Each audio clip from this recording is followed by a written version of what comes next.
미디어 심리학 7주 3차 강의를 시작하겠습니다. 챕터 7은 학습입니다. 톨만은 단지 환경에서의 조건을 아는 것과 특정 결과를 관찰할 수 있는 것, 그 이상의 것이 학습에 있다고 생각했습니다. 톨만은 조작적 조건 형성에 인지적 요인이 있다고 주장했습니다. 그는 조건 형성 경험은 어떤 상황에서 특정 반응을 했을 때 특정한 보상을 얻는다는 지식 혹은 믿음을 만들어낸다고 믿었습니다. 잠재학습은 레이턴트 러닝이라고 하는데 어떤 것은 학습되었으나 미래의 어느 시점까지 행동적 변화로 표출되지 않는 상태입니다. 인지도는 cognitive map이라고 하는데 환경의 물리적 특징에 대한 정신적 표상입니다. 쥐를 가지고 실험했을 때 강화물이 없어도 성공적으로 경로를 따라갈 수 있습니다. 학습의 인지적 요소와 뇌의 활동을 신뢰 게임을 통해서 시험했을 때 의사결정에 있어서 신뢰의 감정이 조건 형성을 소용없게 만들었습니다. 잠재학습의 실험 결과를 보여주는 그래프입니다. 어떤 강화도 받았던 적이 없었던 통제 집단의 쥐는 초록색으로 표시되어 있습니다.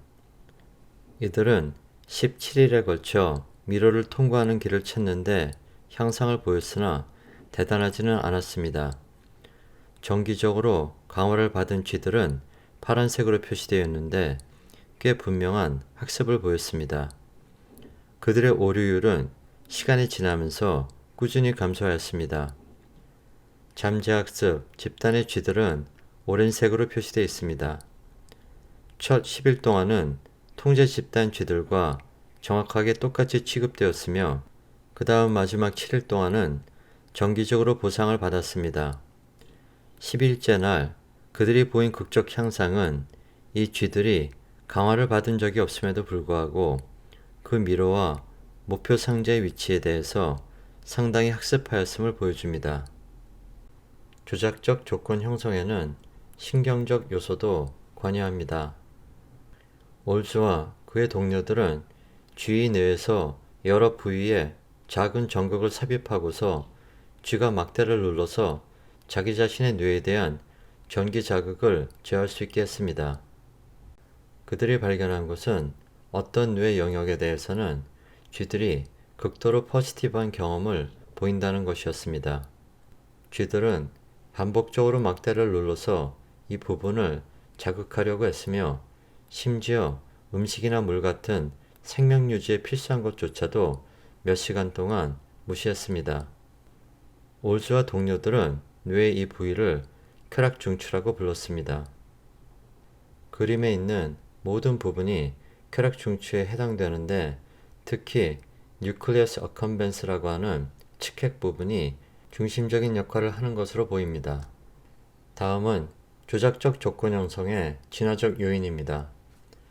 먹이를 찾아다니는 동물들은 그의 환경을 탐색합니다. 오른쪽 그림에 있는 T미로에서 쥐의 행동을 관찰하면 보상이 주어지지 않는 곳까지도 탐색합니다.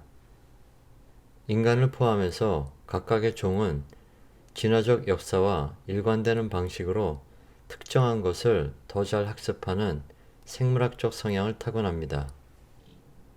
그림과 같은 복잡한 T형 미로에 놓인 쥐들은 그들의 진화론적 준비성의 증거를 보여줍니다. 이 쥐들은 음식을 찾아서 이곳에서 저곳으로 체계적으로 이동하며 이미 들렀던 곳으로는 다시 돌아오지 않을 것입니다. 너구리는 자신의 음식을 씻는 생물학적 경향성을 가지고 있습니다. 반면에 돼지는 음식을 땅에서 파내도록 생물학적인 경향성을 가지고 있습니다. 생물학적 경향에 대해서는 다르게 행동하도록 훈련시키는 것은 소용없는 연습인 것으로 입증될 수 있습니다. 다음 주제는 관찰학습입니다. 관찰학습은 외과 훈련에서 중요한 역할을 합니다. 1901년에 찍은 이 사진은 유명한 독일 외과 의사가 수술을 하고 있고 학생들은 관찰학습을 하고 있습니다. 관찰학습은 Observational Learning이라고 하는데 학습이 다른 사람의 행동을 관찰함으로써 발생하는 상태입니다. 우리는 바람직한 행동을 하기 위해서 관찰학습에 의지합니다. 반두라는 보보 인형 실험과 어른 모델을 사용해서 관찰학습과 공격성에 대해서 연구했습니다. 아이들은 어른의 행동을 모방했고 그들의 공격적 행동의 결과에 민감하게 반응했습니다. 확산사슬은 디퓨전 체인이라고 하는데 한 사람이 다른 사람의 행동을 관찰하여 특정 행동을 학습하고 또 다른 사람이 학습한 사람을 모델로 삼아 그 행동을 학습하는 현상입니다. 다르게 표현하면 관찰학습이 체인이 연결된 것처럼 확산해 나간다는 것입니다. 보보 인형의 실험 사례입니다. 보보 인형에 대해서 공격적으로 행동한 어른 모형에 노출된 아이들은 스스로 공격적으로 행동하기가 쉬웠습니다. 이 행동은 어떤 직접 강화가 없이도 일어났습니다. 관찰학습이 아이의 행동을 초래하는 원인이 되었습니다. 반두라의 실험에 대한 동영상을 보도록 하시겠습니다. My initial research in observational learning centered on the social modeling of aggression. In our experiment, preschool children observed an adult model beat up an inflated Bobo doll in novel ways. She pummeled it with a mallet, flung it in the air, kicked it repeatedly, and threw it down and beat it. And these novel acts were embellished with hostile remarks. The children were then left in the playroom that had a variety of toys. Now, the children who had observed the aggressive modeling adopted much of it. They even invented new ways for attacking the doll. Children who had not observed the adult model were less aggressive and never hit the Bobo doll in the novel ways that were modeled. The children who had been exposed to the aggressive modeling showed an increased attraction to guns, even though the adult model never used them. At the time we did this research, it was widely believed that seeing others venting aggression would drain away the viewer's aggressive drive. As you can see, exposure to modeled aggression is hardly cathartic.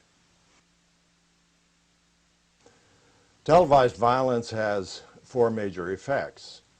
It teaches aggressive styles of behavior, weakens restraints over aggression, desensitizes and habituates viewers to human cruelty, and shapes viewers' images of reality. With the enormous advances in the technology of communication, observational learning from the symbolic environment is placing an increasingly powerful role in people's everyday lives. As a result, televised modeling is becoming an influential vehicle for political and social change.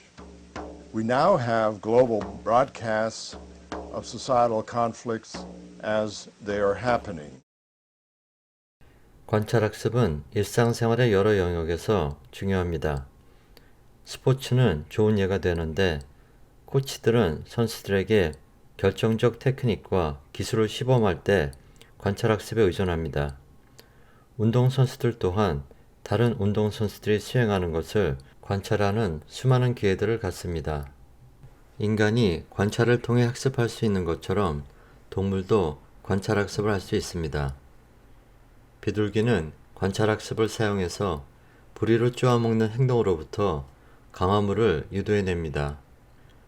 붉은털 원숭이는 관찰학습의 확산사슬을 통해서 뱀을 두려워하는 것을 학습했고 뱀을 두려워하는 생물학적 경향성의 전형적인 예를 보여줬습니다. 침팬지의 경우 비록 같은 방법을 사용했을 때 아이들이 도구 기능에 대해 더 많이 학습하기는 하지만 침팬지는 관찰학습을 통해서 새로운 도구 사용을 학습했습니다. 인간의 환경 안에서 자란 침팬지는 더 세련된 관찰학습과 의도의 이해를 보였습니다. 관찰학습의 사례입니다. 야생에서 길러졌거나 아니면 인간 가족에 의해서 길러진 원숭이들은 한 모델이 음식 보상을 얻기 위해서 박스의 가운데에 있는 구멍을 왼쪽처럼 드라이버로 찌르거나 오른쪽처럼 뚜껑을 비틀어 여는 것을 관찰하였습니다. 두 집단은 모두 관찰학습의 증거를 얼마간 보였으나 인간이 기른 원숭이들이 자기들이 관찰한 정확한 행동을 더 잘 수행하는 경향이 있었습니다. 관찰학습에서의 신경적 요소입니다. 거울 뉴런은 인간뿐 아니라 다른 동물의 관찰학습에서도 활성화됩니다. 전두엽과 두정엽에서 나타납니다. 관찰학습은 경험도 함께할 때 더 잘 학습됩니다. fMRI 연구에 따르면 어떤 과제를 할 때와 그 과제를 하는 사람을 관찰할 때 동일한 뇌 영역이 활성화됩니다. 경두계 자기자극 TMS 연구에 따르면 운동기능의 관찰학습은 운동피질에 달려 있습니다. 전두엽과 두정역의 영역은 인간에게서 거울 뉴런 시스템의 부분일 것으로 생각되고 있습니다. 댄싱 위드 더 스타에서 숙련된 댄서를 관찰하는 것은 실제 춤 연습을 할 때처럼 동일한 뇌 영역들의 많은 부분을 개입시키고 상당한 학습을 낳을 수 있습니다. 암묵학습은 implicit learning이라고 하는데 정보 획득 과정이나 결과에 대한 인식 없이 학습이 이루어지는 것입니다. 어떤 형태의 학습은 명시적으로 시작하지만 점차 암묵적으로 이루어집니다. 습관화는 허비추에이션이라고 하는데 자극에 반복적으로 또는 오래 노출되면 반응이 점차 감소하는 일반적 과정입니다. 구조가 없는, 예를 들어서 해마가 없는 가장 단순한 유기체에서도 명시적 학습에서 습관화가 나타납니다. 변화는 오래 지속되기가 어렵습니다. 이것들은 인공 문법으로 형성된 문자열들의 예입니다. 연구 참가자들은 이 문법 규칙들에 노출된 다음에 나중에 새 문자열로 검사를 받았습니다. 참가자들은 비록 그들이 자신이 그런 판단을 내릴 때 자신이 따르고 있는 규칙을 명백하게 진술할 수는 없지만 타당하고 문법적인 문자열들을 구별하는 데에서 믿을 만한 정확도를 보여주었습니다. 암묵학습과 외연학습은 구별되는 신경의 경로를 사용합니다. 기억상실증 환자의 경우 암묵학습은 정상적이지만 외연학습은 손상되어 있습니다. 이는 서로 다른 경로임을 암시합니다. 해마와 중앙측두엽의 손상은 외연기억에 결함을 가져옵니다. 참가자들에게 암묵 패턴으로 점이 찍힌 화면을 보여줬을 때 패턴을 찾으라고 명시적 지시를 받은 참가자와 암묵적 지시를 받은 참가자에게 서로 다른 뇌 영역의 활성화가 되었습니다. 정확도는 두 집단에서 동일했지만 암묵적 지시 집단에서 후두엽의 활성화 수준이 낮게 나타나서 시각적 처리가 적었다는 것을 보여주었습니다. 연쇄반응 시간과제를 통해 인위적인 문법열 학습과 연쇄학습을 연구한 결과 브로카 영역과 운동 피질이 각각에 연관되어 있음을 보여주었습니다. fMRI 사진에 따르면 암묵학습과 외연학습은 서로 다른 뇌 영역을 활성화시킵니다. 연구의 참가자들은 전 패턴의 범주화에 관한 암묵적 아니면 유연적 학습에 몰두하는 동안 fMRI 스캔을 받았습니다. 파란색으로 드러난 시엽은 암묵학습 후에 감소된 뇌 활동을 보여주었습니다. 노랑, 오렌지, 빨강의 영역들은 외연학습 동안 뇌 활동의 증가를 보여줬습니다. 여기에는 좌측 측두엽, 우측 전두엽, 두정엽이 포함됩니다. 잠을 자야 하는 많은 이유들이 있습니다. 손가락 두드림 과제에서 참가자들은 영상에서 손가락으로 두드리기를 관찰하고 나서 잠에 들었습니다. 그들을 영상을 보고 곧바로 잠을 자지 않은 참가자들과 비교하였습니다. 두 집단 모두 손가락 두드림 검사를 수행했습니다. 모든 참가자들에게 연습이 금지되었습니다. 잠을 잔 참가자들은 손가락 두드림 과제에서 유의미하게 더 나은 결과를 보였습니다. 과제를 낮에 또는 밤에 수행했는가는 차이가 없었습니다. 수면은 관찰학습의 강화를 도울 수 있습니다. 공부 기술을 향상시키는 연구에서 높은 평가를 받은 두 기법은 분산 연습과 연습 시험 보기입니다. 이 기법들은 지난 몇 년간 집중적으로 조사되었는데 이론 효과들을 지지하는 연구들 중 일부에 대해서 더 깊이 살펴보도록 하겠습니다. 분산 연습은 공부 활동을 넓게 펼쳐서 학습할 정보의 반복들 간에 더 많은 시간이 끼어들게 하는 것을 필요로 합니다. 분산 연습이 효과적 학습 전략이라는 증거들에도 불구하고 우리는 여전히 왜 그런지를 충분히 이해하지 못하고 있습니다. 집중 연습을 할 때 최근에 공부한 정보를 인출하는 것은 비교적 쉬운 반면에 분산 연습 동안 덜 최근에 공부한 정보를 인출하는 것이 어렵기 때문입니다. 연습 시험 보기는 분산 연습처럼 광범위한 재료에 걸쳐서 유용하다고 밝혀져 왔습니다. 부분적으로 시험을 보면서 기억에서 한 항목을 적극적으로 인출하는 것이 단순히 그것을 다시 공부하는 것보다 그 항목의 후속 파지를 향상시키기 때문입니다. 시험 보기는 그 재료에 대한 학습을 증가시킬 뿐 아니라 다른 상황으로 학습 전이도 향상시킵니다. 시험 보기는 공부한 재료에서 결론을 끌어내는 능력을 향상시키는데 이것은 학습의 중요한 부분이며 교실에서 좋은 수행을 보이는 데에도 결정적으로 중요합니다. 시험은 주의를 집중하는 데 도움이 됩니다. 최근 연구에서 강의 중에 짧은 시험을 포함시킨 결과 마음이 떠도는 경향을 줄임으로써 학습을 향상시킬 수 있었습니다. 실험적 증거는 학습한 것에 대한 사람들의 판단이 학습에 인과적 영향을 미친다는 것을 보여줍니다. 사람들은 보통 자신들이 잘 학습하지 않았다고 판단하는 항목들을 공부하는데 더 많은 시간을 들입니다. 불행히도 학습에 대한 판단은 종종 부정확합니다. 최근에 공부한 부분은 친숙하게 느낄 수 있는데 그것은 기억의 점화, 프로그래밍과 같은 결과이지 시험을 잘 치는 데 요구되는 그런 종류의 학습은 아닐 수 있습니다. 그러한 착오를 피하는 방법은 시험 준비로 공부할 때 시험과 비슷한 조건에서 자신을 시험해 보는 것이며 실제 답과 비교해 보는 것입니다. 연구 결과는 다음 4가지 사항을 지키도록 권고합니다. 첫 번째는 학습과 기억의 핵심 특징을 이해하는 것입니다. 두 번째는 분산과 연습 같은 효과적인 학습 기법을 자신의 것으로 만드는 것입니다. 세 번째는 자신의 학습을 주시하고 통제합니다. 네 번째는 학습 판단을 그르치는 바이어스를 이해합니다. 어펜딕스입니다. 스키너는 좋은 환경을 만듦으로써 더 좋은 세상을 만들 수 있다는 꿈을 가지고 있었습니다. 그에 대한 동영상을 보도록 하시겠습니다.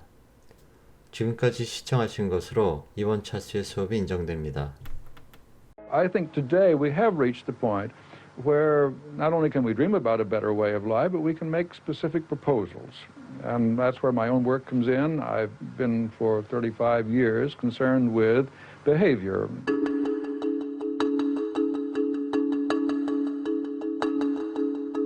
A Pennsylvanian psychologist, Skinner was the most radical practitioner of behaviorism. He believed that each person starts out as a blank slate and is moulded purely by their environment. He began his work not with humans, but with pigeons. He trained them using a system called operant conditioning. He could get them to display the behavior he desired by conditioning them to respond to rewards.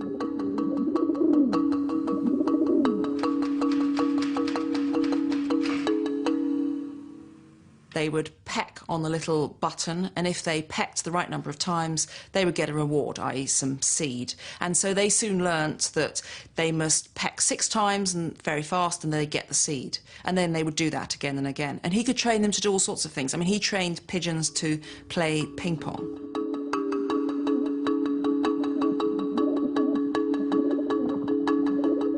No wonder, then, that Skinner thought he could also train humans of any age to behave better. In the early 70s, Skinner set up an experiment at a youth borstal, and the BBC followed his progress. Here, Skinner describes the inmates at the start of the project. Few of them have had families they have lived with closely. Almost all have dropped out of school with little or no education. Few have ever held a job for any length of time, and all have violated the laws so often or so violently that it has been necessary to lock them up. In the borstal, basic food and accommodation were provided.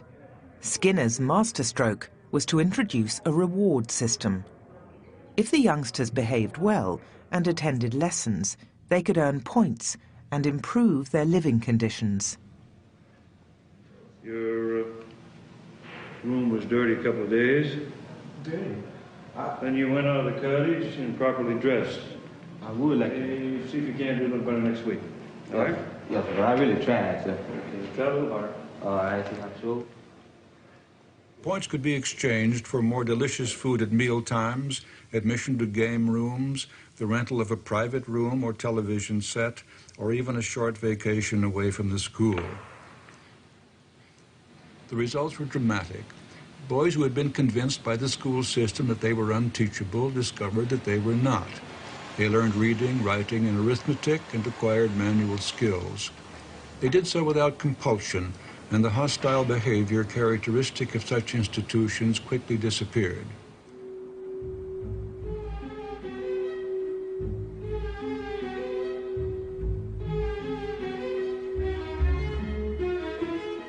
Skinner's successes were seen as momentous achievements.